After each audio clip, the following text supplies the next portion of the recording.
రాత్రి నిద్ర, ఈ నిద్ర పట్టలేదనుకోండి అత్యంత ప్రమాదకరం. నిద్రాభంగం చెయ్యడం అంత పాపం లోకంలో ఇంకోటి లేదు.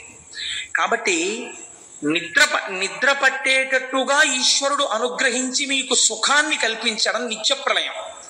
రెండవది ఆత్యంతిక ప్రళయము అంటారు.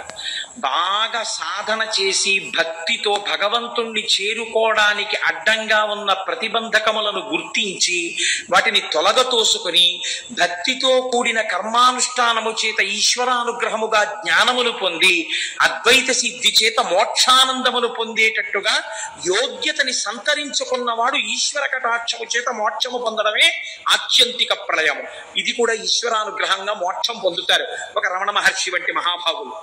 మనకి ప్రళయములు 3 ప్రళయములు ఉన్నాయి. నిత్య ప్రళయము ఒకటి. నిత్య ప్రళయం అంటే ప్రతిరోజు వస్తుంది ఆ ప్రళయం.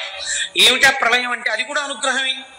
సుఖము దుఃఖము అనుభవించడానికి ఈ లోకంలోకి వచ్చాం కాబట్టి ఏదో ఇంత పుణ్యం ఉందిగా మాకు, నువ్వు తలుచుకుంటే ఈ ఇంత పుణ్యాన్ని అబ్బో ఎంత పుణ్యమో ఎంత పుణ్యమో ఎంత పుణ్యమో ఎంత పుణ్యం చేశాడో అని మమ్మల్ని పైకెత్తి మా జబ్బ చరిచేటంతటి వాణ్ణి చేసి నన్ను నీ భక్తుణ్ణి చేసుకుంటే ఎవరైనా అడ్డొచ్చారా? అలా చేసుకో, నన్ను నీ త్రోవలో పెట్టుకో. దీన్ని మార్చాడండి దూర్జటి. శ్రీశైలేషు భజింతునో యభవు కాంచీనాథు సేవింతునో కాశీవల్లభు కొల్వబోధను మహాకాళేషు పూజింతునో నా శీలంబణువైన మెరువడుచున్ రక్షింపవే నీ కృపా శ్రీ శృంగార విలాసహాసములచే శ్రీకాళహస్తీశ్వర అన్నాడు. ఇందులో ఉన్న యాత ఈశ శివతమా శివం బభూవతే ధను శివాశరవ్యాయాతవతయానో రుద్రమృడయా. ఈ మంత్రాన్నే తీసుకున్నాడు ఆయన. కాబట్టి ఈశ్వర మమ్మల్ని అలా కృప చెయ్యండి. ఇప్పుడు ఈ ధనస్సుకి ఆ ధనస్సుకి మార్పు ఉందా లేదా? అది ఘోర రూపం, ఇది అఘోర రూపం. అంటే ఇప్పుడు ఆయన ప్రసన్నుడు, ఎంతో సంతోషంగా ఉన్నాడు. మొదటిది ఘోర రూపం. ఘోర రూపం వదిలేయి, శాంత రూపాన్ని స్వీకరించు. మా పట్ల ప్రసన్నుడివి కావు తండ్రి అని అడుగుతాం.